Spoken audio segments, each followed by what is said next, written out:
നമസ്കാരം, ദീപൂസാണ്. എന്തെല്ലാം ആടി നല്ല ക്ലൈമറ്റാണ് ഇവിടെ. ഈ നല്ലൊരു ക്ലൈമറ്റിൽ എനിക്ക് നല്ലൊരു മുട്ട പണി കിട്ടിയിട്ടുണ്ട് പണ്ട്. ആ ഒരു കഥ പറയാം നിങ്ങൾ എടുത്തിട്ട്. ഞാൻ ന്യൂസിലൻഡിൽ വന്ന് ഒരു വർഷം കഴിഞ്ഞപ്പോഴേക്കും കൊറിയർ തുടങ്ങി. കൊറിയറിൻ്റെ ബിസിനസ് ഫ്രാഞ്ചൈസി ചെയ്യണ പരിപാടിയാണ്. അപ്പോൾ ഈ സംഭവം ഞാൻ ചെയ്യണത് ഈസ്ബോണിലാണ്. ഈസ്ബോണിൽ എന്ന് പറഞ്ഞിട്ടുണ്ടെങ്കിൽ കടല് നല്ല അടിപൊളി ഈ സെറ്റപ്പാണ്. ഇപ്പോൾ കാണുന്നില്ല വീഡിയോയിൽ. ആ കാറ്റും മഴയുള്ള ദിവസങ്ങളിലൊക്കെ ആ ഒരു വൈബാണ്.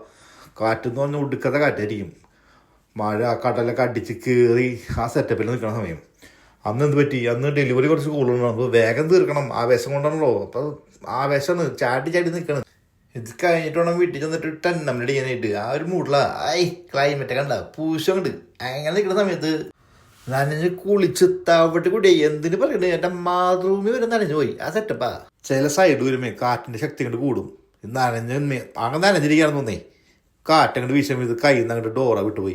ഡോറ വിട്ടുപോയിട്ട് ഡോറ ഡബ്ല്യു ആയി എന്നുള്ളതാണ്. ഇത് കണ്ടത് ഞാൻ ചാടി ഇറങ്ങി അവിടെ 2-3 ഇംഗ്ലീഷുകാർ ഉണ്ടായിരുന്നു. അവർ ഓടി വന്ന് ഡബ്ല്യു ആയ ഡോറിനെ പിടിച്ച് വി ഷേപ്പിലാക്കി തന്നു. സാധനം അടയ്ക്കാൻ ആക്കി തന്നു അവന്മാർ വന്നിട്ട്. ഡോറ് അടയ്ക്കുമ്പോഴും തുറക്കുമ്പോഴും ടക്ക് ടക്ക് എന്ന് വെച്ചിട്ടുകൊണ്ടിരിക്കുക.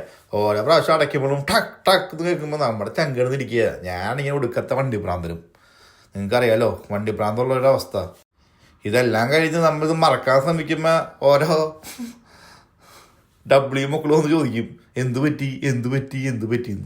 അതുകൊണ്ട് കേൾക്കുമ്പോൾ പ്രാന്താവും. കൂരു അങ്ങോട്ട് പൊട്ടുപായിക്കുള്ളവരുടെ പറ്റിയത് പറ്റി. ഇതെല്ലാം കഴിഞ്ഞിട്ടുണ്ടെങ്കിൽ ചടങ്ങെന്ന് വെച്ചിട്ടുണ്ടെങ്കിൽ നമുക്ക് ഇൻഷുറൻസ് ഫില്ല് ചെയ്ത് കൊടുക്കണം. ഇത് കഴിഞ്ഞിട്ട് ആക്സസ് എമൗണ്ട് ഉണ്ട്. നമ്മുടെ വണ്ടിക്ക് $1,000 ആക്സസ്. അതും അടയ്ക്കേണ്ടി വന്നു. വണ്ടി ഒരാഴ്ച കട്ടപ്പുറത്ത്. അത് കഴിഞ്ഞ് അതിന് പകരം വാടകയ്ക്ക് വണ്ടി എടുക്കേണ്ടി വന്നു. ഇതൊക്കെ ചടങ്ങുകൾ ഇവിടെ. എളുപ്പമുള്ള ഒരാഴ്ച അല്ലേ സംഭവം.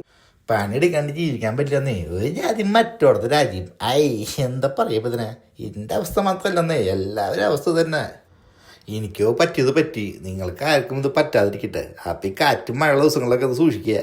അല്ലെങ്കിൽ പിന്നെ ഇതുപോലെ ഡബ്ല്യു ആയിട്ട് ജീവിതം ഡബ്ല്യു ആയിട്ട് ആയി തീരും. അപ്പം നമ്മളെ പോലത്തെ ആൾക്കാരുണ്ട് ഇവിടെ. കുറേ പേരുണ്ട്. കുറേ ടാക്സിയും ഊബറും ഡോഡാഷൊക്കെ ചെയ്യുന്ന ആൾക്കാരുണ്ട്. എല്ലാ രാജ്യത്തുണ്ടെന്നേ. ഇവന്മാർക്കൊക്കെ ഇതിന് ആവേശമാണ്. ഇതൊക്കെ കഴിഞ്ഞിട്ട് വേണം. ക്ഷീണം കൊണ്ടാണ്, പറഞ്ഞിട്ട് കാര്യമില്ല. ടെന്നമ്മലൊക്കെ അടിച്ച് സെറ്റാൻ വേണ്ടി നോക്കുന്നതാണ്.